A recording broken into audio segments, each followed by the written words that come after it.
Hema committee റിപ്പോർട്ടിന് പിന്നാലെ ലൈംഗിക ആരോപണം നേരിട്ടവരിൽ ആദ്യം തന്നെ സിദ്ദിഖിന്റെ പേരുണ്ടായിരുന്നു. ഇത് വൻ വിവാദങ്ങൾക്കാണ് തിരികൊളുത്തിയത്. ഈ വിഷയം കത്തി നിൽക്കുമ്പോഴാണ് അമ്മ സംഘടനയുടെ മീറ്റിംഗിനിടയിൽ സിദ്ദിഖിനെ ആലിംഗനം ചെയ്യുന്ന ബീന ആന്റണിയുടെ വീഡിയോ സോഷ്യൽ മീഡിയയിൽ വൈറലാവുന്നത്. ഇതോടെ രണ്ട് വിഷയങ്ങൾ കൂട്ടിക്കലർത്തി പ്രേക്ഷകർ തന്നെ സ്വന്തമായി കഥകൾ മെനഞ്ഞു. പണ്ട് നടന്ന കാര്യങ്ങളൊന്നും പുറത്തു പറയരുത് എന്നാവും ഇവർ സംസാരിച്ചത്. ബീന ആന്റണിക്ക് അവസരങ്ങൾ കിട്ടിയത് ഇങ്ങനെയാണ് തുടങ്ങി നിരവധി കമന്റുകളാണ് വീഡിയോയ്ക്ക് താഴെ വന്നത്. കേട്ടാൽ അറയ്ക്കുന്ന കമന്റുകൾ വരെ വരാൻ തുടങ്ങിയതോടെ വിശദീകരണവുമായി ബീന ആന്റണി എത്തി.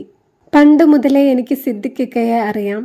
ഒരിക്കൽ ഷൂട്ട് കഴിഞ്ഞ് ഞാനും അമ്മച്ചിയും കൂടി സിദ്ദിഖ് ഇക്കയുടെ വീട്ടിൽ പോയിരുന്നു. അന്നാണ് ആദ്യമായി ഇക്കയുടെ മകൻ സാപ്പിയെ കാണുന്നത്.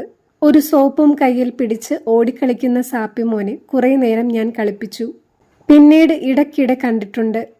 കുറച്ച് നാളുകൾക്ക് മുമ്പ് ഒബ്രോൺ മാളിൻ്റെ മുന്നിൽ സാപ്പി സഹോദരനോടൊപ്പം നിൽക്കുന്നത് കണ്ടപ്പോൾ വണ്ടി നിർത്തി അവനോട് സംസാരിച്ചു. ബീന ആൻറ്റി എന്ന് പറഞ്ഞ് അവൻ കൈ കാണിച്ചു. അന്നാണ് അവനെ അവസാനമായി കണ്ടത്. പിന്നീട് മരണവിവരം അറിഞ്ഞപ്പോൾ ഒരുപാട് സങ്കടം തോന്നി. എന്നാൽ അന്ന് സുഖമില്ലാതെ കിടപ്പായതിനാൽ മരണത്തിന് പോകാനായില്ല. പിന്നീട് അമ്മ ജനറൽ ബോഡി ഇലക്ഷൻ്റെ അന്നാണ് സിദ്ദിഖ് ഇക്കയെ കാണുന്നത്. ഡയസിൽ നിന്ന് ഇക്ക താഴെ ഇറങ്ങി വന്നപ്പോൾ സാപ്പിയുടെ കാര്യമാണ് സംസാരിച്ചത്. ആശ്വസിപ്പിക്കാനാണ് ഒരു സഹോദരനോടെന്ന പോലെ കെട്ടിപ്പിടിച്ചത്. അതിന് മോശം രീതിയിൽ ക്യാപ്ഷൻ നൽകി പ്രചരിപ്പിച്ചതും ട്രോളുകളായി വന്നതുമൊക്കെ എനിക്കും കുടുംബത്തിനും വിഷമമുണ്ടാക്കി. സിദ്ദിഖിക്കെതിരെയുള്ള കേസിനെ പറ്റി ഞാനൊന്നും പറയുന്നില്ല. തെറ്റ് ചെയ്തിട്ടുണ്ടെങ്കിൽ ശിക്ഷിക്കപ്പെടണം എന്ന് തന്നെയാണ് അഭിപ്രായം. സത്യം എന്താണെന്ന് തെളിയട്ടെ. പക്ഷേ എന്നോട് നല്ല രീതിയിൽ മാത്രമേ ഇക്ക പെരുമാറിയിട്ടുള്ളൂ.